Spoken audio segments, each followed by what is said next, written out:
করেছি যে আপনি আমার ক্ষতি করতে এসেছেন।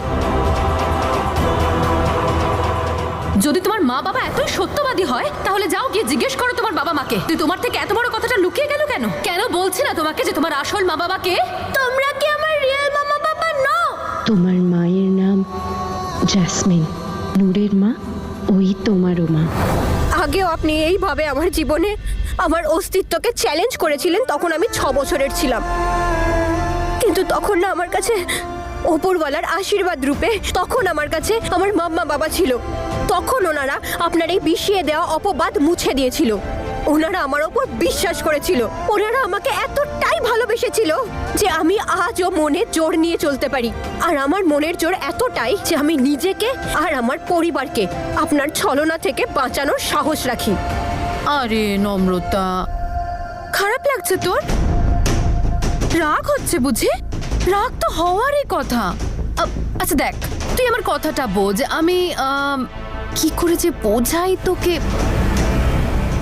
দেখ, একবারে তো এই পকোড়াটাকেও আমরা গিলতে পারি না নম্রতা। আর এটা তো আমি তোকে তোর গোটা জীবনের সত্যিটা বলে দিলাম। অন্যদের আর তোরও অ্যাকসেপ্ট করতে একটু সময় তো লাগবেই, বাট ইটস ওকে। সময়ের সঙ্গে সঙ্গে তুইও অ্যাকসেপ্ট করে নিবি। তুই এত টেনশন করবি না নম্রতা। আয় তুই চল, একটু রেস্ট কর, জল টল খা, বিশ্রাম কর, তারপর কথা বলা যাবে।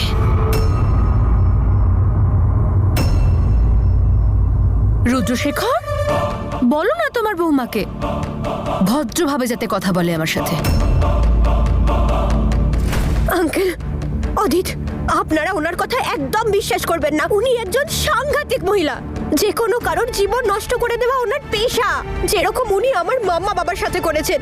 বারবার ওনাদের জীবনে সমস্যা তৈরি করেছেন আর বারবার ওনাদের বিয়ে ভাঙার চেষ্টা করেছেন। অন্যদের জীবন নষ্ট হতে দেখে উনি আনন্দ পান, মজা পান তাতে। আমার থেকে ভালো আর কে জানে নাকি?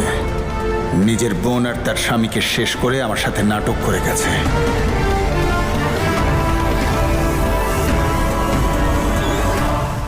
গেট আউট, বেরোন, বেরোন এখান থেকে।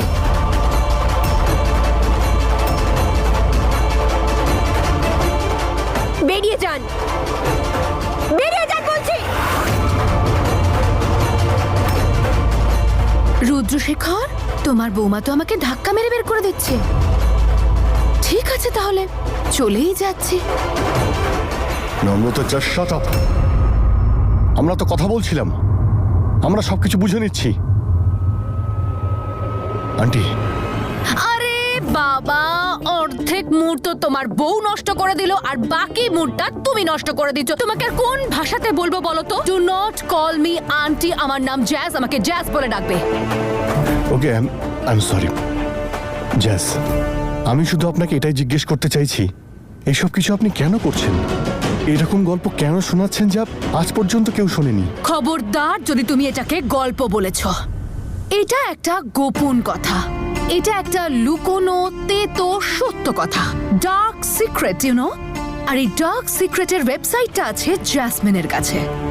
আর এই ওয়েবসাইটে শুধুমাত্র সেই লগ ইন করতে পারবে যার কাছে আমার পারমিশন থাকবে, তার মানে জ্যাসমিনের পারমিশন। কিন্তু আমরা কি করে বিশ্বাস করবো আপনি যা বলছেন সব সত্যি? দেখো অদিত, ব্যাপারটা কি বলতো, যে আমার কাছে না টাইম পাসের জন্য ফালতু সময় আছে আর না আমার এসবের শখ আছে। তোমার মানতে হলে মানো, না মানতে হলে মেনো না। কিন্তু নম্রতা আমার মেয়ে নয়, আমি নম্রতার মা নই। হ্যাঁ, নূরের ব্যাপারে আমি বলতে পারি, নূর আমার মেয়ে হয়, আমি নূরের মা হই। কি প্রমাণ আছে আপনার কাছে? এই কথাটার কি প্রমাণ আছে বলুন? প্রমাণ? আমি কোথা থেকে আনবো প্রমাণ? চলো একটা ডিএনএ টেস্ট করিয়ে প্রমাণ করে দিচ্ছি, তাহলেই তুমি সব বুঝতে পেরে যাবে যে কে কার মা আর কে কার বাবা। ঠিক আছে, চলুন তাহলে আজই চলুন, আর ডিএনএ টেস্টটাও করা যাক, তাহলেই জেনে যাওয়া যাবে যে আমি আপনার মেয়ে কিনা। চলুন, এক্ষুনি চলুন। হায়, প্রথমবার মনে হচ্ছে যে যাক, কোনো একটা কথা তো তোমার আমার সাথে মিলল। এই সব জিনিসের জন্য তো আমার কাছে সময়। চলো চলো পড়ে নি টেস্টটা। একটা কথা শুনে রাখ, আমি জানি যখন তুই জন্মেছিলিস তখন তোর কাছে কোনো চয়েস ছিল না। তখন হয়তো তুই কোনো গরিবদের হাসপাতালে জন্মেছিলিস, বাট এখন যখন তোর কাছে তোর সত্যিটা টেস্ট করার সময় এসে গেছে না, তখন তুই আমাকে তোর পছন্দের হাসপাতালে নিয়ে যেতে পারিস। তাহলে বল, কোথায় যাবি? সরকারি হাসপাতালে নাকি এই শহরের কোনো ফেমাস প্রাইভেট হসপিটালে যাবি? ও, ভুলে গেছিলাম যে এখন তো তোর বিয়ে হয়ে গেছে না, তাহলে আগে তোর হাজবেন্ডের থেকে পারমিশন নিতে হবে। অদিত, আই হোপ তোমার কোনো প্রবলেম নেই, না হলে কে জানে পরে তুমি আমার কাছে এসে বলবে যে কাল খবরের কাগজে আমাদের দুজনের বিয়ের ছবি ছাপানো হয়েছিল আর আজ আমার স্ত্রীর ডিএনএ টেস্টের রিপোর্ট ছাপা হয়েছে। একে এখন কিছু বলাটা ঠিক হবে না। দেখা গেল এই হয়তো আমাদের সম্মানের ডিএনএ টেস্ট করিয়ে দেবে। অদিত, ওনার কথায় একদম পাত্তা দিও না কিন্তু। দেখো, তুমি এসব বন্ধ করো। তুমি এরকম কিছুই করবে না। চুপ করো তোমরা দুজন। ম্যাডাম দেখুন, আমরা যদি ডিএনএ টেস্ট করাই না তাহলে সমাজে আমরা আর মুখ দেখাতে পারবো না। আমার কাছে তো প্রমাণও আছে রুদ্রশেখর, বলো লাগবে তোমার প্রমাণ? কি রকম প্রমাণ? আমার বাবা রূপী সান্ধু।